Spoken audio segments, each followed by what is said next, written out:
പുതിയ കാലത്തേക്ക് പോകുമ്പോൾ പുതിയ കാലത്തിൻ്റെ ആവശ്യകതകൾ ഏറ്റെടുക്കുന്ന DYFIയെ 2025 ഇവിടെ DYFIയുടെ ആദ്യ അഖിലേന്ത്യാ പ്രസിഡന്റ് കണ്ടു എന്നാണ് അദ്ദേഹം പറഞ്ഞത്. ഒരുപാട് യാത്രകൾ, ഒരുപാട് കാലത്തിൻ്റെ യാത്ര അതിനിടയിലുണ്ട് എന്നാണ് ഞാൻ വിചാരിക്കുന്നത്. അതിലൂടെ മാത്രമേ നാടിൻ്റെ മാറ്റത്തിലേക്ക് നമുക്ക് എത്തിച്ചേരാൻ കഴിയൂ എന്ന് വിചാരിച്ചുകൊണ്ട് ഈ കാലത്തെ രാഷ്ട്രീയ സാമൂഹിക ജീവിതം എന്നതുകൂടി അദ്ദേഹവുമായി ബന്ധപ്പെട്ട ഈ സംസാരത്തിൽ കടന്നു വരും എന്ന് ഞാൻ വിചാരിക്കുന്നു. മലയാളിക്ക് സുപരിചിതനായ നേതാവാണ് EP ജയരാജൻ. അദ്ദേഹത്തിൻ്റെ ജീവിതത്തിൻ്റെ പോരാട്ടത്തിൻ്റെ വാർത്തകളിലെ ഏറ്റവും പ്രധാനപ്പെട്ട താരമായി, വാർത്താ വ്യക്തിയായി ഒക്കെ നിൽക്കുന്ന ഒരുപാട് അനുഭവങ്ങൾ നമ്മുടെ മുമ്പിൽ വന്നിട്ടുണ്ട്. രാഷ്ട്രീയ എതിരാളികളയച്ച വാടക കൊലയാളികളാൽ ആക്രമിക്കപ്പെട്ട് മരണത്തെ മുഖാമുഖം കണ്ട് അവിടെ നിന്ന് തിരിച്ച് ജീവിതത്തിലേക്ക് മടങ്ങി വന്ന അസാമാന്യമായ പോരാട്ടത്തിൻ്റെ ഒരു പോരാളിയുടെ മുഖവും പേരും കൂടിയാണ് നമ്മളെ സംബന്ധിച്ച് എനിക്കൊപ്പം ഇരിക്കുന്ന ശ്രീ EP ജയരാജൻ. അങ്ങനെയുള്ളൊരു നേതാവിനോടാണ് സംസാരിക്കുന്നത് എന്ന ചിന്ത എൻ്റെ മനസ്സിൽ ആകെയുണ്ട്. അതുകൊണ്ട് തന്നെ ശ്രീ EP ജയരാജൻ, DYFIയുടെ ആദ്യ അഖിലേന്ത്യാ പ്രസിഡന്റ് എന്ന നിലയിൽ, അന്ന് ഹനൻമുള്ള സെക്രട്ടറിയാണ്, SFI രംഗത്ത് സീതാറാം യെച്ചൂരിയെ പോലുള്ള നേതാക്കൾ, അങ്ങനെയുള്ള ഒരു കാലത്തിൻ്റെ ഓർമ്മകൾ DYFI എന്ന സംഘടനയുമായിട്ടുള്ള താങ്കളുടെ ഒരു ആത്മബന്ധം എന്താകും, സവിശേഷമായി ഇപ്പോൾ പറയുക? DYFI രൂപീകരിക്കുന്നതിന് മുൻപ് ഞങ്ങൾ കേരളത്തിൽ പ്രവർത്തിച്ചത് കേരള സോഷ്യലിസ്റ്റ് യൂത്ത് ഫെഡറേഷൻ എന്ന KSYF AKG ആണ് ആ സംഘടനയ്ക്ക് രൂപം കൊടുത്ത് അത് ഉദ്ഘാടനം ചെയ്തു. ആ ഘട്ടങ്ങളിൽ ഇന്ത്യയിലെ പല സംസ്ഥാനങ്ങളിലും സമാന ആശയഗതികളുള്ള സംഘടനകൾ പ്രവർത്തിച്ചിരുന്നു. ഉദാഹരണത്തിന് തമിഴ്നാട് സോഷ്യലിസ്റ്റ് വാലിബർ മുന്നണി, ആന്ധ്രയിൽ ഡെമോക്രാറ്റിക് യൂത്ത് ഫെഡറേഷൻ, വെസ്റ്റ് ബംഗാളിൽ west Bengal democratic youth federation, പഞ്ചാബിൽ നവജവാദ് സഭ, ഇങ്ങനെയുള്ള വ്യത്യസ്തമായ പേരുകളിൽ ഏതാണ്ട് സമാന ആശയഗതികളുള്ള ഒട്ടേറെ സംഘടനകൾ പ്രവർത്തിച്ചിരുന്നു. ആ സംഘടനകളെയെല്ലാം ഏകോപിച്ചുകൊണ്ട് സമാന ആശയഗതിക്കാരായിട്ടുള്ളവരുടെ ഒരു അഖിലേന്ത്യാ സംഘടന രൂപീകരിക്കുക, അതാണ് ഇന്ത്യൻ രാഷ്ട്രീയത്തിന് ആ കാലഘട്ടത്തിൽ ആവശ്യമെന്ന് 1978-79 കാലഘട്ടത്തിൽ പൊതു അഭിപ്രായമുയർന്നു. അടിയന്തരാവസ്ഥയ്ക്ക് ശേഷമുള്ളൊരു കാലത്തെ ചിന്ത. അതെ. അതിൻ്റെ അടിസ്ഥാനത്തിൽ ഞാൻ ജോയിൻറ്റ് കൺവീനറായി, അമിത് വാസു വെസ്റ്റ് ബംഗാൾ, അദ്ദേഹവും മറ്റൊരു കൺവീനർ, 2 ജോയിൻറ്റ് കൺവീനർമാരായിട്ടൊരു പ്രിപ്പറേറ്ററി കമ്മിറ്റി ഉണ്ടാക്കി.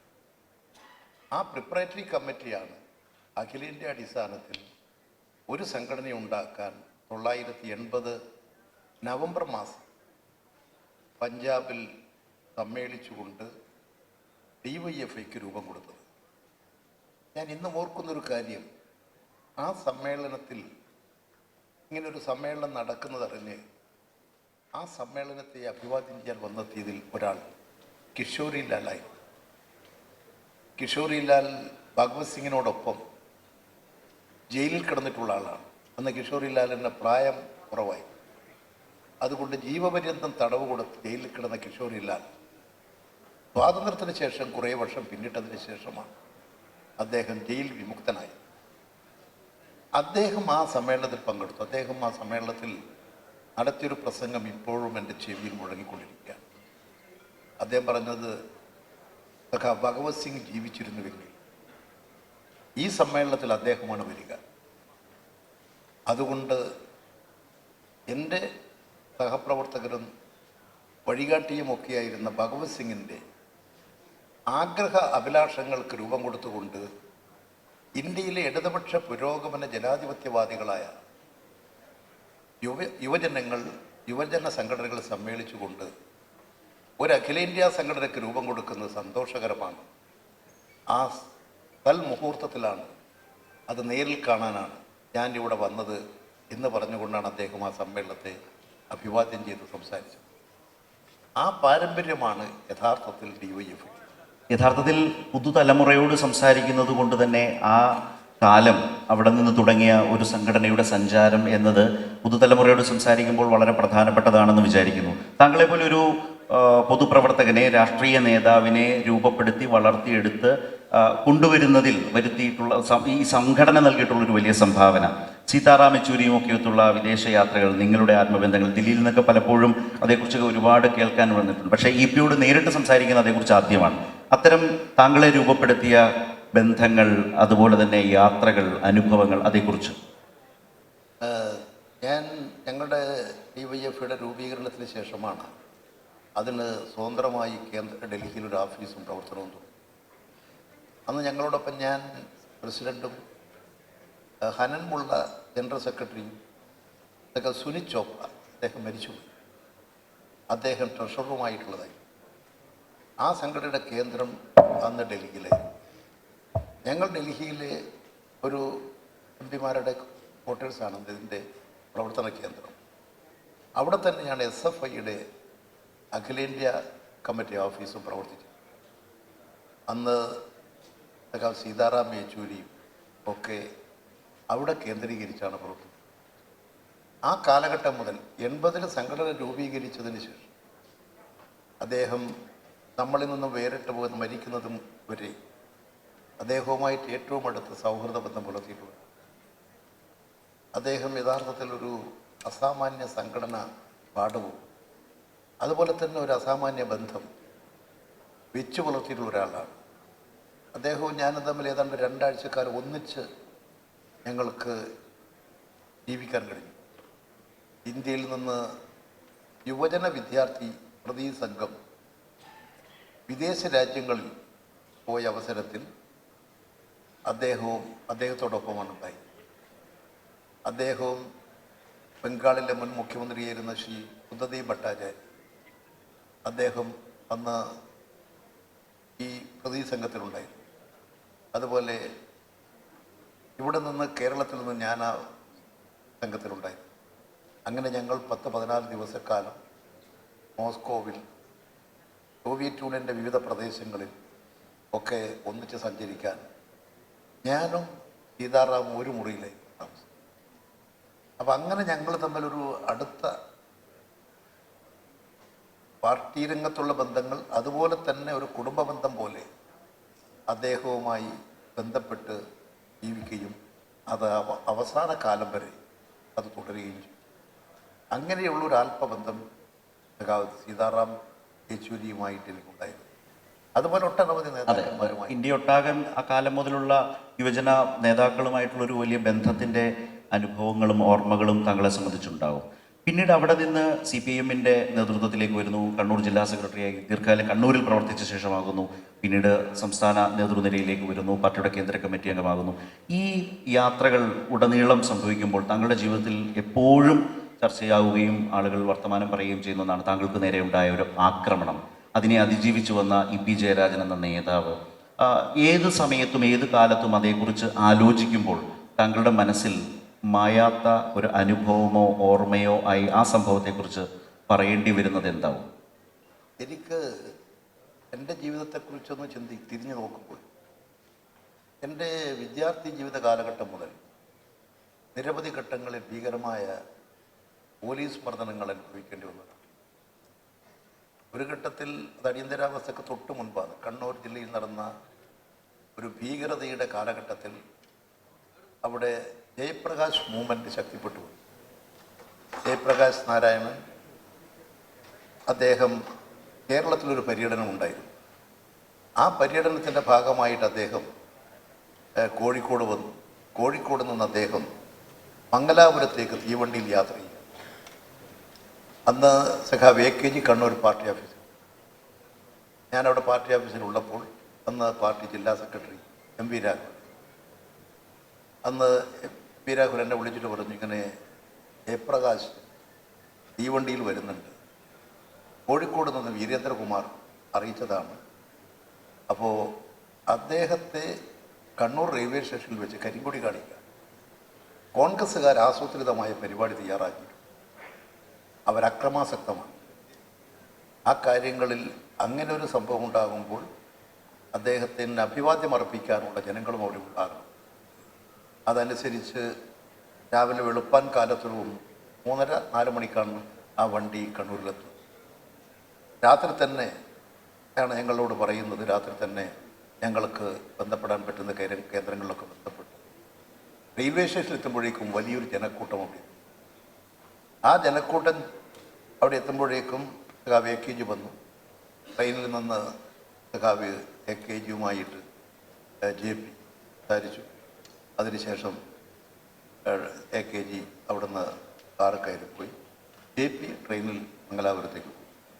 ഞങ്ങൾ അവിടെ നിന്ന് മുദ്രാവാക്യം വിളിച്ച് ഏതാണ്ട് ഇന്നത്തെ കണ്ണൂർ പഴയ ബസ് സ്റ്റാൻഡ് എന്ന് പറയും, അവിടെ എത്തുമ്പോഴേക്കും വൻ പോലീസ് എന്നാ ഞങ്ങളുടെ ജാഥക്ക് നേരെ ആക്രമണം. എല്ലാവരെയും അടിച്ചു പിരിച്ചു. ഞാൻ പിന്നെ അടികൊണ്ട് അവിടെ ഇരുന്നു. പിന്നെ അടി ഏശാത്ത ഭാഗം ഉണ്ടായിരുന്നില്ല. പിന്നെ പോലീസിനെ കണ്ട് അടികൊണ്ട് ഓടുക എന്നത് എൻ്റെ ജീവിതത്തിൽ ഉണ്ടായിട്ടില്ല. അതുകൊണ്ട് തന്നെ അവിടെ ഇരുന്നടി. അന്നാണ് എൻ്റെ തലയൊക്കെ മുറിഞ്ഞ് എനിക്ക് വല്ലാത്ത തരത്തിലുള്ള പരിക്ക് പറ്റി അവിടെ അബോധാവസ്ഥയിൽ കിടന്നു. പിന്നെ എല്ലാവരും ഓടിക്കളഞ്ഞ് ഞാനേ ഉള്ളൂ. പിന്നീട് അവിടെ തന്നെ ഇട്ടിട്ട് പോലീസ്. പിന്നെ വെളുപ്പാങ്കല്ലാകുമ്പോഴേക്കും ഈ വാർത്ത വരുന്നു, AKG ഇതറിഞ്ഞു. AKG എന്ന് പോലീസ് സ്റ്റേഷനിലേക്ക് മുമ്പിൽ SP-യുടെ ഓഫീസിന് മുമ്പിൽ സത്യാഗ്രഹം നടത്തുമെന്ന് പറഞ്ഞതിന് ശേഷമാണ് എന്നെ അവിടെ നിന്ന് ഞാൻ പിന്നീട് മനസ്സിൽ വലിച്ച് പോലീസ് സ്റ്റേഷനിലേക്ക് കൊണ്ടു. ഉച്ചവരെ പോലീസ് സ്റ്റേഷനകത്ത്. പിന്നീടാണ് ഹോസ്പിറ്റലിലേക്ക് കൊണ്ടുപോകുന്നത്. പിന്നീട് ഹോസ്പിറ്റൽ വന്നിട്ടാണ് മജിസ്ട്രേറ്റ് പിന്നെ ബോധം തിരിച്ചു കിട്ടിയതിന് ശേഷം മൊഴിയെടുത്തത്. അങ്ങനെ ഭീകരമായിട്ടുള്ള ആക്രമണം ഇത് 74-ലാണ്. പിന്നീട് 75-ൽ അടിയന്തരാവസ്ഥ വന്നപ്പോൾ ഞാൻ കുറേ കാലം DIR അനുസരിച്ച് ജയിലിലായി. പിന്നെ അതിനുശേഷം ഒളിവിലും തെളിവിലുമൊക്കെയായി പാർട്ടി രംഗത്ത് സജീവമായി. രാത്രിയാകുമ്പോൾ പോലീസിന് അറിയപ്പെടാത്ത സ്ഥലത്ത് പോയി കിടന്നുറങ്ങും. അങ്ങനെയൊക്കെയാണ് ജീവിതം ആദ്യ ഘട്ടങ്ങളിലൊക്കെ. അതിലൂടെയാണ് ഈ പുരോഗമന ഇടതുപക്ഷ പ്രസ്ഥാനത്തിൽ കൂടുതൽ കരുത്ത് നൽകാൻ യഥാർത്ഥത്തിൽ എൻ്റെ ജീവിത അനുഭവമാണ് എനിക്ക് നൽകിയിട്ടുള്ള വഴി. അതിൻ്റെ ഭാഗമായിട്ടാണ് ഞാൻ സജീവമായി രംഗത്തിറങ്ങി, പ്രവർത്തന രംഗത്തൊക്കെ വന്നു. അങ്ങനെ അതിന് ശേഷമാണ് KSYF-ൻ്റെ ജില്ലാ സെക്രട്ടറിയായി. SFIയുടെ രംഗത്ത് സജീവമായിരുന്നു ഞാൻ SN കോളേജിൽ പഠിക്കുമ്പോൾ. പിന്നെ അതിനുശേഷം അതാണ് ഈ സർവകലാശാല നിയമത്തിനെതിരായിട്ട് തലശ്ശേരി കോടതിക്ക് മുമ്പിൽ പ്രകടനം നടത്തി. ആ തലശ്ശേരി കോടതിക്ക് മുമ്പിൽ വെച്ചിട്ട് ഭീകരമായിട്ടുള്ള മർദ്ദനമായിരുന്നു. അന്നാണ് കേരളത്തിൽ ഈ CRPF-ൻ്റെ ആദ്യത്തെ അടി തുടങ്ങുന്നത്.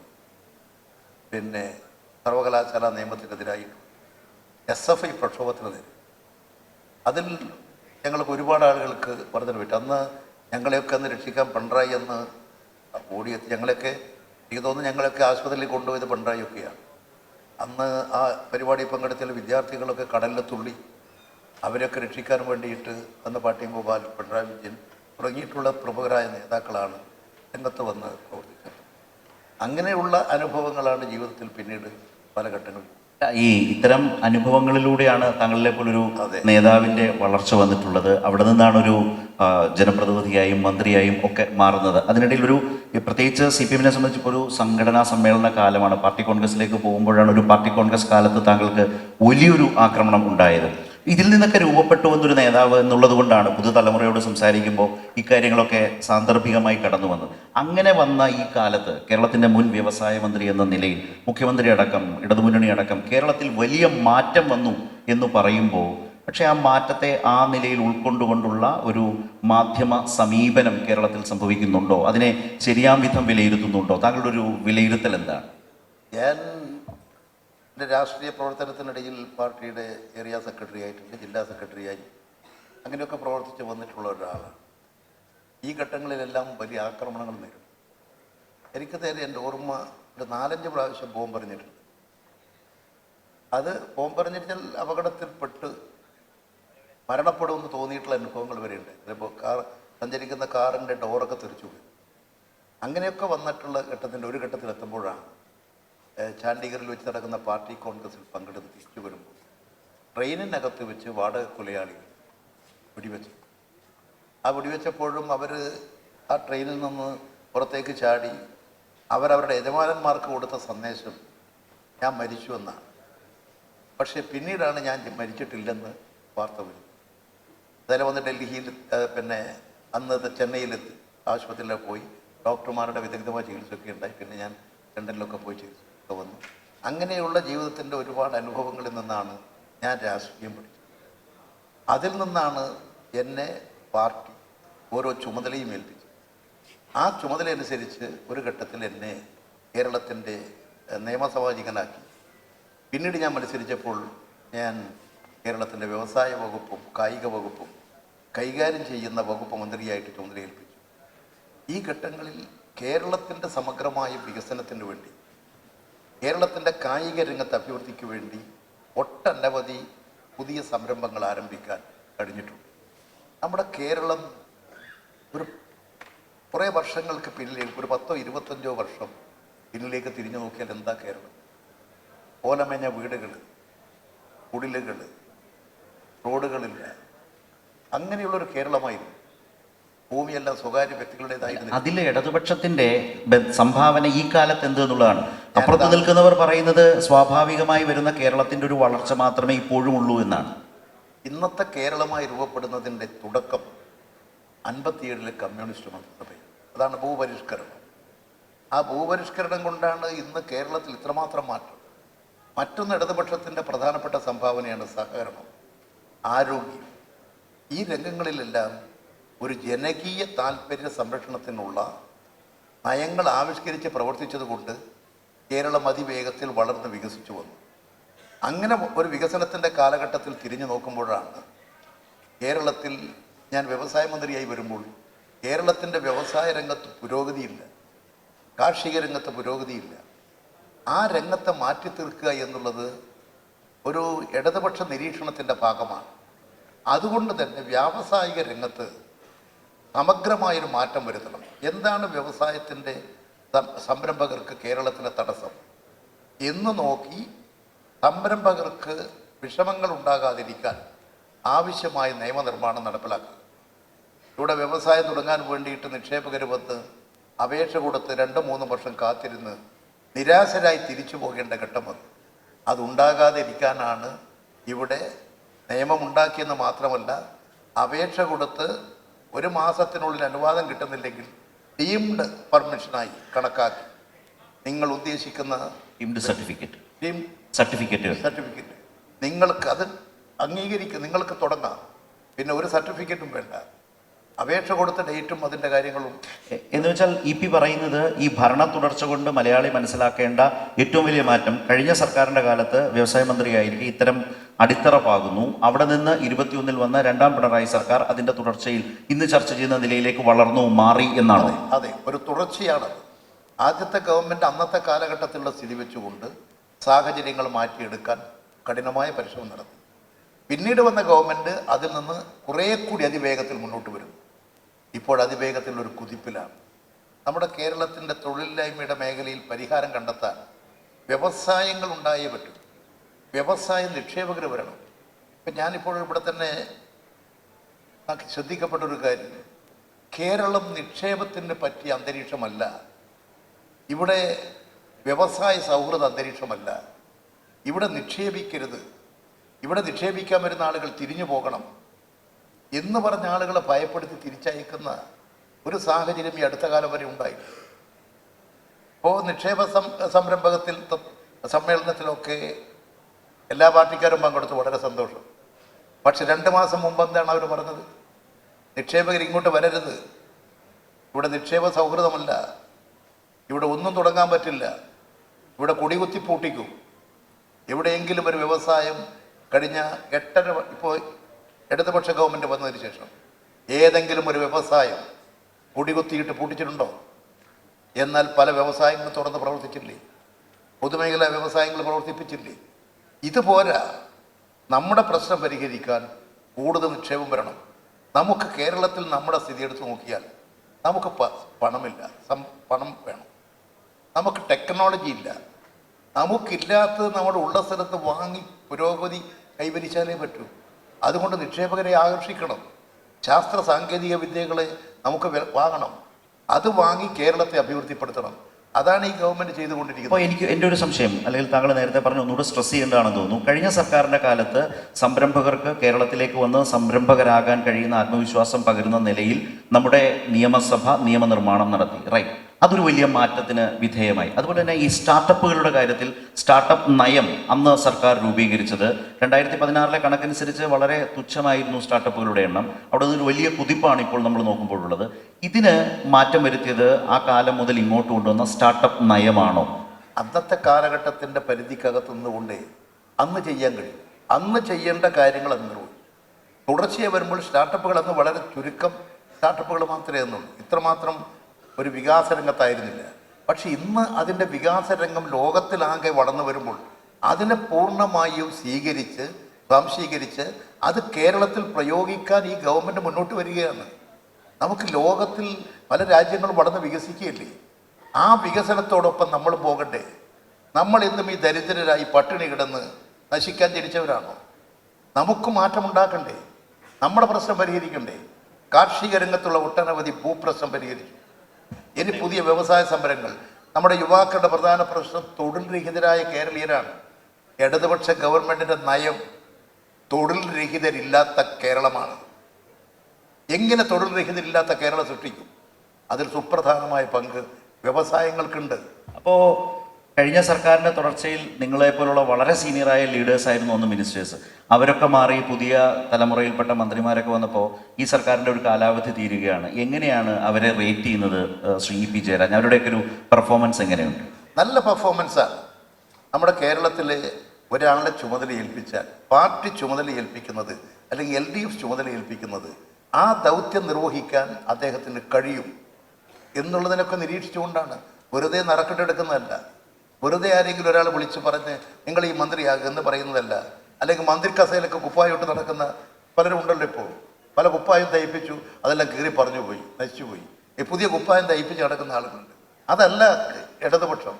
ഇടതുപക്ഷം ഒരു ചുമതല നിർവഹിക്കാൻ ആ പ്രസ്ഥാനങ്ങളിലൊക്കെയുള്ള ആളുകളെ, അവരുടെ കഴിവുകളെ കണ്ടെത്തി ഓരോരുത്തർക്കും അവരവരുടെ കഴിവിനനുസരിച്ച് അവരെ ഉപയോഗപ്പെടുത്തും.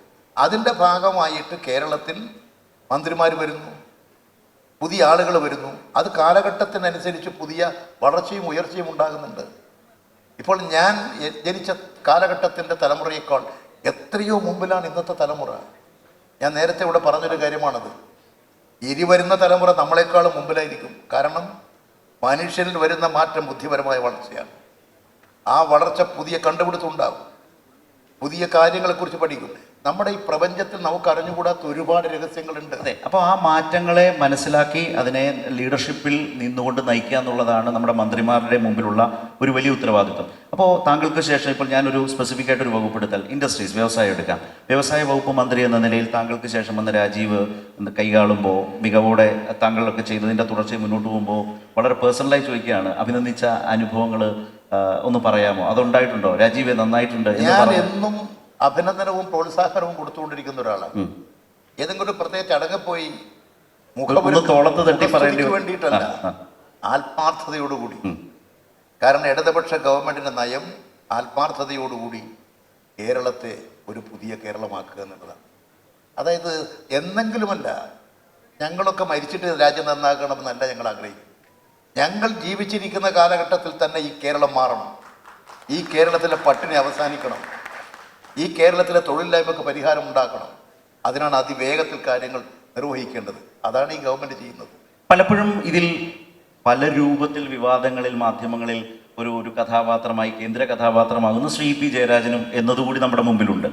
മാധ്യമങ്ങളെക്കുറിച്ച് വളരെ സത്യസന്ധമായ ഒരു വിലയിരുത്തൽ എന്താണ്? മാധ്യമങ്ങളെ നിയന്ത്രിക്കുന്നത് ഒരു പ്രത്യേക സാമ്പത്തിക ശക്തിയും രാഷ്ട്രീയ ശക്തിയുമാണ്. അത് ഏതാണ്ട് മഹാഭൂരിപക്ഷവും വലതുപക്ഷ ശക്തികളാണ്. ഇപ്പോൾ അടുത്ത കാലത്ത് സീതാറാം യെച്ചൂരി മരിക്കുന്നതിന് മുമ്പുള്ളൊരു കാര്യം ഞാൻ പറയും. ഞാൻ പാർട്ടി കേന്ദ്ര കമ്മിറ്റി യോഗത്തിൽ പങ്കെടുത്തിരുന്നു. ഞാൻ കേന്ദ്ര കമ്മിറ്റി യോഗത്തിൽ പ്രസംഗിച്ചിട്ടേ ഇല്ല. പക്ഷേ ഈ തിരുവനന്തപുരത്തുള്ള ഒരു പ്രമുഖ മാധ്യമപ്രവർത്തകൻ എഴുതി, ഞാൻ സീതാറാം യെച്ചൂരിയെ ശക്തമായി കേന്ദ്ര കമ്മിറ്റി യോഗത്തിൽ വിമർശിച്ചു, വളരെ മോശമായി വിമർശിച്ചു. വാർത്ത എഴുതിയില്ലേ? അവസാനം ഡൽഹിയിൽ നിന്ന് പ്രകാശ് കാരാട്ടിന് തന്നെ ഇതിന് മറുപടി പറഞ്ഞു. അതാ മാധ്യമങ്ങൾ ബോധപൂർവം വാർത്ത സൃഷ്ടിക്കില്ല, ഒരു വേട്ടയാടലാണ്. ഞാനിത് എൻ്റെ വിദ്യാർത്ഥി ജീവിതം മുതൽ കാണുന്നുണ്ട്. വിദ്യാർത്ഥി ജീവിത കാലഘട്ടത്തിൽ ഇതുപോലെ ഒരുപാട് വേട്ടയാടലുണ്ടായിട്ടുണ്ട്, യുവജന കാലഘട്ടത്തിൽ ഉണ്ടായിട്ടുണ്ട്. ഇതിനേക്കാൾ കടുപ്പമാണോ ഇപ്പോൾ? അത് തുടർന്നുകൊണ്ടേയിരിക്കുന്നു. അതായത് എനിക്കതിനുള്ളൊരു മറുപടിയേ ഉള്ളൂ. ഈ കല്ലെറിയുന്നത് മാങ്ങയുള്ള കൊമ്പനെ എറിയും. ഇടതുപക്ഷത്തെ തകർക്കാൻ ആരെയൊക്കെ നശിപ്പിക്കണം എന്നൊരു ടാർഗറ്റുണ്ട്. ആ ടാർഗറ്റ് വെച്ചുകൊണ്ട് നശീകരണ വാസനയോടുകൂടി പാർട്ടി നേതൃത്വത്തെ, പാർട്ടി പ്രവർത്തകരെ എല്ലാം ആക്രമിച്ച് ഒന്നുമല്ലാതായി തീർക്കുക. ഇത് ഇവിടുത്തെ എൻ്റെ കഥ. ഇത് മാത്രമല്ല, എത്രയോ ഞങ്ങളുടെ പാർട്ടി പ്രവർത്തകർ ഇതുപോലെ വേട്ടയാടുന്നുണ്ട്. ഏതെല്ലാം തരത്തിൽ. ഇതിനെയെല്ലാം പ്രതിരോധിച്ചുകൊണ്ടാണ് ഞങ്ങളായത്. അതിൻ്റെ കാരണം ഞങ്ങളുടെ ശരിയായ രാഷ്ട്രീയ നിഗമനങ്ങളും ശരിയായ ധാരണകളും തെറ്റ് ചെയ്യാതിരിക്കുന്ന പ്രവണതകളും സമീപനങ്ങളുമാണ്. ഈ മാധ്യമങ്ങൾ, ഞാൻ ഇടയിലൊന്ന് ചോദിച്ചിരുന്നു, കേരളത്തിലെ മാധ്യമങ്ങൾ, കേരളത്തിൻ്റെ താങ്കളൊക്കെ പറയുന്ന ഈ മാറ്റം, ഇടതുപക്ഷം പറയുന്ന മാറ്റം, വളരെ ബോധ്യമായ അനുഭവപ്പെടുന്ന മാറ്റം നമ്മുടെ നാടിന് സംഭവിച്ചിട്ടുണ്ട്. അത് മാധ്യമങ്ങൾ എങ്ങനെ ജനങ്ങൾക്ക് മുമ്പിൽ എത്തിക്കുന്നു? അതിൽ വിമർശനമുണ്ടോ? അതിലവരുടെ പണി അവർ കാര്യമായി ചെയ്യുന്നുണ്ടോ? അതിനോട് യോജിപ്പുണ്ടോ താങ്കൾക്ക്? വലതുപക്ഷ ശക്തികളുണ്ട്, വലതുപക്ഷ രാഷ്ട്രീയമുണ്ട്, വർഗീയ സംഘടനകളൊക്കെയുണ്ട്. അവരെല്ലാം ഭയപ്പെടുന്നത് ഇടതുപക്ഷത്തെയാണ്. ഇടതുപക്ഷം ഇന്ത്യൻ പാർലമെൻറ്റിലേക്ക് ശക്തിപ്പെട്ടു വരരുത്. അതിൽ പ്രത്യേകിച്ച് കമ്മ്യൂണിസ്റ്റ് പാർട്ടി, മാർക്സിസ്റ്റ് ശക്തിപ്പെടരുത്. ഇത് അവരുടെ ഒരു ടാർഗറ്റാണ്, ലക്ഷ്യമാണ്. സംസ്ഥാനങ്ങളിലായാലും ഇടതുപക്ഷം ശക്തിപ്പെടരുത്. ഇടതുപക്ഷം ശക്തിപ്പെടുന്നതിനെയാണ്, കമ്മ്യൂണിസ്റ്റ് പാർട്ടി, മാർക്സിസ്റ്റ് ശക്തിപ്പെടുന്നതിനെയാണ് ഈ വലതുപക്ഷ ശക്തികൾ ആകെ ഭയപ്പെടുന്നത്. അതുകൊണ്ട് അവർ ഉപയോഗിക്കുന്നത് മാധ്യമങ്ങളെയാണ്. ആ മാധ്യമങ്ങളെ ഉപയോഗപ്പെടുത്തിക്കൊണ്ടാണ് വ്യക്തിഹത്യ നടത്തുക. മനുഷ്യനെ വ്യക്തിഹത്യ നടത്തുന്നതിന് ഞാനിതിൻ്റെ ഒരു പരിധി വേണ്ടി നമ്മുടെ നവമാധ്യമ രംഗത്ത്, ന്യൂസ് ചാനലിൽ, യൂട്യൂബിലൊക്കെ എന്തൊക്കെയാണ് വരുന്നത്, എന്തൊക്കെയാണ് എഴുതി പ്രചരിപ്പിച്ചത്. ഞാനത് പറയുന്നില്ലത്, കാരണം അത് പറയുന്നത് ഒരു ഗുണമല്ല എന്നുള്ളത് കൊണ്ടാണ്. എന്തൊക്കെയാണ് വരുന്നത്, എന്തൊക്കെയാണ് പറയുന്നത്, വെറുതെ പറയുകയാണോ? അവർക്കൊരു ലക്ഷ്യമുണ്ട്. ഞാൻ പറയുന്നത്, ഞാൻ സമാധാനിക്കുന്നത്, കേരളത്തിൻ്റെ മുഖ്യമന്ത്രി തന്നെ എന്തെല്ലാം കേട്ടു, എന്തെല്ലാം അപവാദം കേട്ടു. സത്യത്തിൻ്റെ ഒരു അംശമെങ്കിലും ഉണ്ടായിരുന്നു. ആ കണക്കിന് ഞാൻ എത്രയോ അകലെയാണ്. എന്തിനാ വേട്ടയാടുന്നത്? എന്തെങ്കിലും വസ്തുത ഉണ്ടായിട്ടാണ്. ഇപ്പം ഈ ആത്മകഥയുടെ സമയത്തൊക്കെ താങ്കളെ വേട്ടയാടുന്ന നിലയിലേക്ക് മാധ്യമങ്ങൾ വസ്തുത മനസ്സിലാക്കാതെയാണ് ചാടിപ്പുറപ്പെട്ടതെന്നാണോ പറയുന്നത്? ആത്മകഥാ വിവാദമൊക്കെ കുറെ സജീവമായി നിന്ന ദിവസങ്ങളുണ്ട്. അതെല്ലാം ഇതിൻ്റെ ഒരു ഭാഗമാണ്. 1.5 വർഷം, അതായത് ഈ കഴിഞ്ഞ പാർലമെൻറ്റ് തെരഞ്ഞെടുപ്പിന് 1.5 വർഷം മുമ്പാണ് ഈ BJPയുടെ നേതാവും കേന്ദ്രമന്ത്രിയുമായിട്ടുള്ള ജാവേദ്കർ എന്നെ കാണാൻ വന്നതാണ്. ഞാനുള്ള എൻ്റെ മകൻ്റെ വീട്ടിൽ ഞാൻ അവിടെ ഉണ്ടെന്നറിഞ്ഞ് എന്നെ പരിചയപ്പെടാൻ വന്നതാണ്. പരിചയപ്പെട്ടപ്പോൾ അദ്ദേഹം എന്നോട് പറഞ്ഞതന്നെ, ഞാൻ രമേശ് ചെന്നിത്തലയുമായി പരിചയപ്പെട്ടിട്ടുണ്ട്, കുഞ്ഞാലിക്കുട്ടിയുമായി പരിചയപ്പെട്ടിട്ടുണ്ട്, ഞാനിപ്പോൾ ഇവിടെ വന്നിട്ടുള്ളൊരു ഇവരെ പ്രഭാതി എന്തോ പറയും, അതിൻ്റെ ഒരു പ്രധാനപ്പെട്ട ആളാണ്, അതുകൊണ്ട് നിങ്ങളുമായി ഒന്ന് പരിചയപ്പെടാൻ, അപ്പോൾ ഇതിലെ പോകുമ്പോൾ നിങ്ങളിവിടെ ഉണ്ടെന്ന് പറയും. ഇതാ സംഭവം. എന്താ ഇവിടെ പത്രം എഴുതിയത്, എന്തൊക്കെയാണ് വാർത്ത എഴുതിയത്? ഈ പാർലമെൻറ്റ് തെരഞ്ഞെടുപ്പിന് 1.5 കൊല്ലം മുമ്പുള്ള കാര്യം കഴിഞ്ഞ പാർലമെൻറ്റ് തെരഞ്ഞെടുപ്പിൻ്റെ ദിവസം അന്ന് രാവിലെ പറഞ്ഞതുപോലെ ആക്കി വാർത്ത കൊടുത്തില്ലേ? ആളുകൾ വോട്ട് ചെയ്യാൻ പോകുമ്പോൾ കാണുന്ന വാർത്ത ഇ പി ജയരാജന്റെ BJP എന്നൊക്കെ പറഞ്ഞ് ഇങ്ങനെയുള്ള വാർത്തകളായിരുന്നു. വോട്ടർമാരിൽ അങ്കലാപ്പുണ്ടാക്കുക, അത് ഒരു വ്യക്തിഹത്യയുടെ ഭാഗമാണ്. അത് വെറുതെ വന്നതല്ല, ആസൂത്രിതമാണ്. ഞാൻ എഴുതിക്കൊണ്ടിരിക്കുന്നൊരു പുസ്തകം, എൻ്റെ ഒരു ആത്മകഥ എഴുതിക്കൊണ്ടിരിക്കുകയാണ്. ഒന്നും ആയിട്ടില്ല. മുഴുവൻ എഴുതി ഞാൻ തന്നെ ഒരു പ്രാവശ്യം പോലും വായിച്ചിട്ടില്ല. പറയുന്നൊക്കെ ഓർമ്മയുള്ള കാര്യങ്ങൾ എഴുതി കൊടുക്കും, അതിങ്ങനെ പകർത്തിക്കൊണ്ടിരിക്കുക. ആ ആത്മകഥ ഇത്രാം തീയതി 10:30 മണിക്ക് പ്രകാശനം ചെയ്യുന്നു. ആ ആത്മകഥയിൽ ഇന്ന കാര്യങ്ങളുണ്ട് എന്ന് പറഞ്ഞുകൊണ്ട് ടൈംസ് ഓഫ് ഇന്ത്യ എഴുതി. ടൈംസ് ഓഫ് ഇന്ത്യ ഇത്രമാത്രം നിലവാരമില്ലാത്ത പത്രമായോ? എന്തടിസ്ഥാനത്തിലാണ് ടൈംസ് ഓഫ് ഇന്ത്യ പ്രസിദ്ധീകരിച്ചത്? അതിൻ്റെ പിന്നിൽ ആരുമില്ലെന്നാണോ ഞാൻ ധരിക്കേണ്ടത്? ടൈംസ് ഓഫ് ഇന്ത്യ പ്രസിദ്ധീകരിച്ചു, ഈ രാഷ്ട്രീയ ലക്ഷ്യത്തിൻ്റെ അംശമാണത്.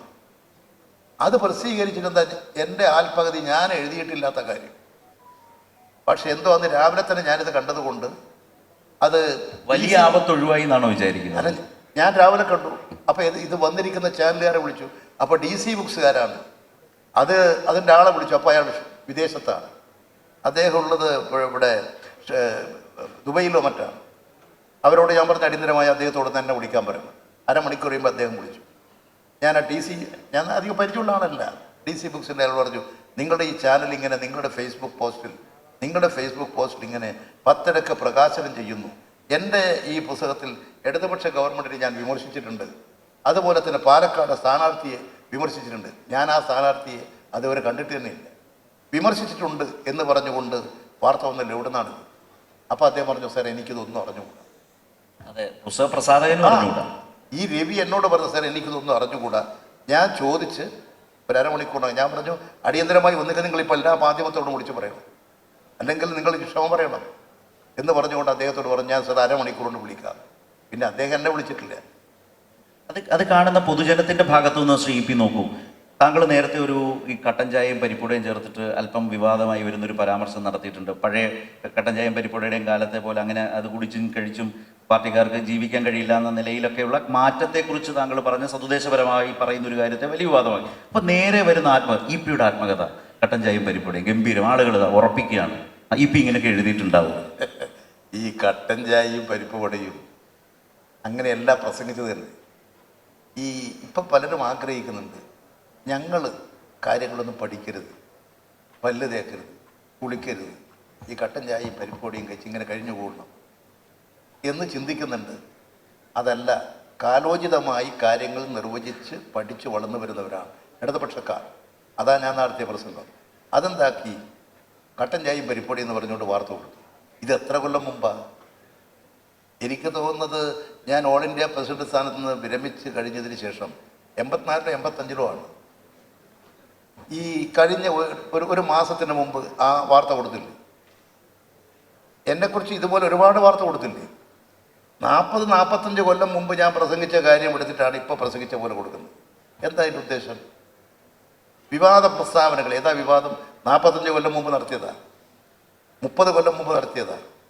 അത് അന്നത്തെ കാലഘട്ടത്തിൻ്റെ സവിശേഷതയുള്ള പ്രസംഗമാണ്. ആ പ്രസംഗം എടുത്തിട്ട് അവരെ ഇന്ന് കൊടുക്കുമ്പോൾ കാലഘട്ടത്തിനനുസരിച്ച് മാറ്റം ഉണ്ടായേക്കും. ഇങ്ങനെ വിവാദ പ്രസ്താവനകൾ നടത്തുന്നു എന്ന് വരുത്താൻ ബോധപൂർവമാണ്. അത് വ്യക്തിഹത്യയാണ്. ഇതൊന്നും അറിയാത്ത ഒരാളും മനസ്സിലാക്കാൻ കഴിയാത്ത ഒരാളുമല്ല ഞാൻ ഇതിനെക്കുറിച്ചൊക്കെ ശരിയായി മനസ്സിലാക്കുന്നുണ്ട്. എല്ലാ കാര്യങ്ങളും എനിക്ക് മനസ്സിലാക്കാൻ കഴിയുന്നുണ്ട്. ഒരു കള്ളത്തരവും അധികകാലം സൂക്ഷിച്ചു വെക്കാൻ കഴിയില്ല. സത്യം പുറത്തു വരും. ഇതിൽ അസ്വസ്ഥത തോന്നിയിട്ടുണ്ടോ? ഉറക്കം നഷ്ടപ്പെട്ടിട്ടുണ്ടോ? എങ്ങനെ? എപ്പോഴെങ്കിലും ഇങ്ങനെയൊക്കെയുള്ള കാര്യങ്ങൾ ഇങ്ങനെ നാട്ടിൽ ചർച്ച ചെയ്യുന്നു, താങ്കളെ പാർട്ടിയിൽ നിന്ന് മാറ്റി നിർത്തി സംസാരിക്കാൻ മാധ്യമങ്ങൾ വാർത്തകൾ വലിയ നിലയിൽ സംഭാവന ചെയ്യുന്നു എന്നൊക്കെ തോന്നുന്ന ഒരു അനുഭവം നേരിടുമ്പോൾ ഒരു രാഷ്ട്രീയ നേതാവ് എന്ന നിലയിൽ, CPM-ന്റെ കേന്ദ്ര കമ്മിറ്റി അംഗം എന്ന നിലയിൽ, പാർട്ടി പല ഉത്തരവാദിത്തങ്ങൾ ഏൽപ്പിച്ച് നടപ്പാക്കിയിട്ടുള്ള ഒരാളെന്നുള്ള നിലയിൽ താങ്കൾ എപ്പോഴെങ്കിലുമൊക്കെ താങ്കളെ അസ്വസ്ഥതപ്പെടുത്തിയിട്ടുണ്ടോ? എനിക്കൊരു അസ്വസ്ഥതയില്ലെന്ന് മാത്രമല്ല, ഞാൻ അപ്പം മാതൃകയാക്കൽ കേരളത്തിൻ്റെ മുഖ്യമന്ത്രിയാണ്. ഞാനാരും എന്നെക്കുറിച്ച് ഇത്രയേ പറഞ്ഞിട്ടുള്ളൂ. അദ്ദേഹത്തെക്കുറിച്ച് എന്തൊക്കെ പറഞ്ഞു? അദ്ദേഹത്തെ കുടുംബത്തെ ഒന്ന് പറഞ്ഞുകൂടാത്ത ഭാര്യയെയും മക്കളെയും ആക്രമിച്ചവരല്ലേ? അവിടെ എന്താ കമല ഇൻ്റർനെറ്റ് എഴുതിയവരല്ലേ? എനിക്ക് നിങ്ങളറിയുമെന്നറിയില്ല, എനിക്ക് പിന്നെ തൃശ്ശൂരിൽ ശോഭ ഇവിടെ വീടുണ്ടെന്ന് എഴുതിയവരല്ലേ? എനിക്ക് ആ പത്രം എഴുതിയാളെ അറിയാത്തതുകൊണ്ടല്ല, എഴുതിയതാണ് പത്രത്തിൽ. സാധാരണ ഒരു 100ാം ക്ലാസ് പത്രത്തിലല്ല, നിലവാരമുണ്ട് എന്ന് പറയുന്ന ഇന്നത്തെ പത്രത്തിൽ എഴുതിയ വാർത്തയാണ്. അങ്ങനെ എഴുതിയിട്ടുണ്ട് എനിക്ക് ശോഭ സിറ്റിയിൽ വീട്. ഞാനതുകൊണ്ട് ആശ്വസിച്ചത്, മുഖ്യമന്ത്രി പിണറായി വിജയൻ എന്ന പാർട്ടി സെക്രട്ടറിയാണ്, അദ്ദേഹത്തിന് തൃശ്ശൂർ വലിയൊരു ബംഗ്ലാവ് ഉണ്ടെന്ന് എഴുതി ഏതോ ഒരു വീടിൻ്റെ പടം കൊടുത്ത കാലമാണ്. ഞാൻ ഇന്ന് താമസിക്കുന്ന വീടിൻ്റെ മുമ്പിൽ സ്വിമ്മിംഗ് പൂൾ ഉണ്ടെന്ന് വാർത്ത കൊടുത്ത് ഏതോ ഒരു കുളത്തിൻ്റെ പടം പ്രസിദ്ധീകരിച്ചതാണ് ഇവിടുത്തെ മാധ്യമം. ഇതെല്ലാം വെറുതെ ഇങ്ങ് വന്നതാണെന്ന് ഞാൻ ധരിക്കണോ? അപ്പോൾ ഇതിലെല്ലാം ഉള്ളത് ഇടതുപക്ഷ വിരുദ്ധ മനോഭാവം. ഇടതുപക്ഷത്തെ തകർക്കാൻ, കമ്മ്യൂണിസ്റ്റ് പാർട്ടി മാർക്സിസ്റ്റിനെ തകർക്കാനുള്ള ലക്ഷ്യത്തോടു കൂടി നടത്തിയിട്ടുള്ള പ്രവർത്തനങ്ങളാണെന്ന് ഞാൻ മനസ്സിലാക്കുന്നു. അതുകൊണ്ട് ഇതിൻ്റെ മുമ്പിലൊന്നും ഞാൻ പതറാൻ പോകുന്നില്ല.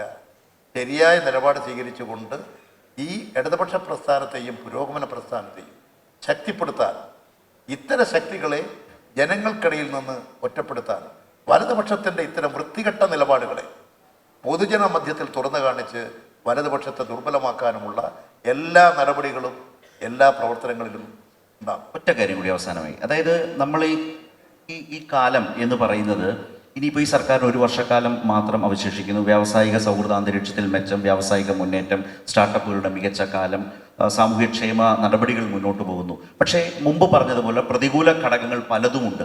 അതുകൊണ്ട് ഇനി വരുന്നൊരു കാലം, ഈ ഒരു വർഷക്കാലം എന്ന് പറയുന്ന കേരളത്തിൻ്റെ ഭാവിയെ സംബന്ധിച്ച്, വ്യവസായ മുന്നേറ്റത്തെ സംബന്ധിച്ച്, അതുവഴി ഒരു പുതിയ സർക്കാരിലേക്ക് പോകുന്ന കേരളത്തെ CP മനസ്സിൽ കാണുന്നത് എന്താണ്? ഒരു വർഷം കൂടി കഴിയുമ്പോൾ അതിദരിദ്രരില്ലാത്ത കേരളമാകും. കേരളം വ്യവസായങ്ങളുടെ കുതിച്ചുയരുന്ന നാടാണ്. ഈ കേരളം ഒരു കയറ്റുമതിയുടെ നാടാണ്. കാർഷിക രംഗത്തും വ്യവസായ രംഗത്തും വൻ പുരോഗതി നേടും. IT മേഖലകളിൽ കേരളം ഒരു വൻ കുതിപ്പായിരിക്കും. ഞാനത് പറയുന്നത് കണ്ണൂർ എയർപോർട്ടിൻ്റെ ചുറ്റും 5000 ഏക്കർ ഭൂമി IT മേഖലയെ ലക്ഷ്യം വെച്ചുകൊണ്ടാണ്. നമ്മുടെ തുറമുഖങ്ങൾ, പ്രത്യേകിച്ച് നമ്മുടെ ട്രിവാൻഡ്രം സീപോർട്ട്, വലിയ തരത്തിൽ കേരളത്തിൻ്റെ സാമ്പത്തിക സ്രോതസ്സിനെ വർദ്ധിക്കും. ഈ കേരളത്തിലെ ഓരോ മനുഷ്യനും, ഓരോ തൊഴിലാളിയും, കൃഷിക്കാരും, സാധാരണക്കാരും സാമ്പത്തികമായി അവർ ഉയരും, അവരുടെ ജീവിത നിലവാരം മെച്ചപ്പെടും. അതിദരിദ്രരില്ലാത്ത ഒരു സംതൃപ്തിയുടെ നാടായി ഈ കേരളം മാറും. ഭവനരഹിതരില്ലാത്ത കേരളമാണ്. ആരോഗ്യരംഗത്ത് മെച്ചപ്പെട്ട നിലയിലുള്ളൊരു സംസ്ഥാനമാകും.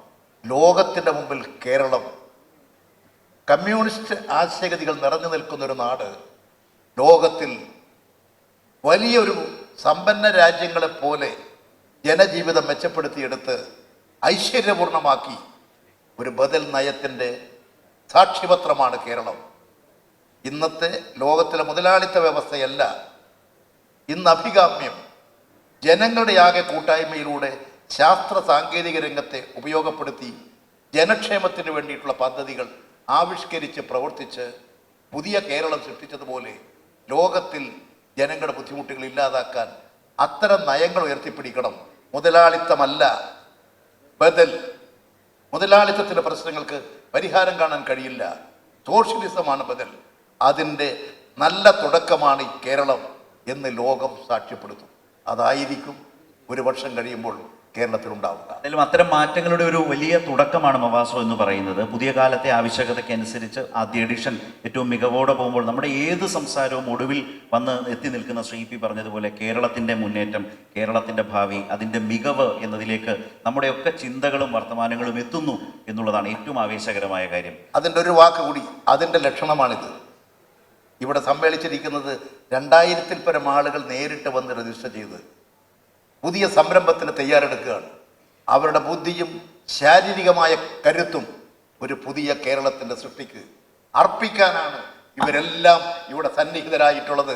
അതാണ് അവരുടെ സ്നേഹം, നാടിനോടുള്ള സ്നേഹം, കേരളത്തോടുള്ള സ്നേഹം. ആ സ്നേഹമാണ് ഞങ്ങൾക്ക് വേണ്ടത്. അതിവിടെ സാക്ഷാത്കരിക്കുന്നു. വളരെ സന്തോഷം.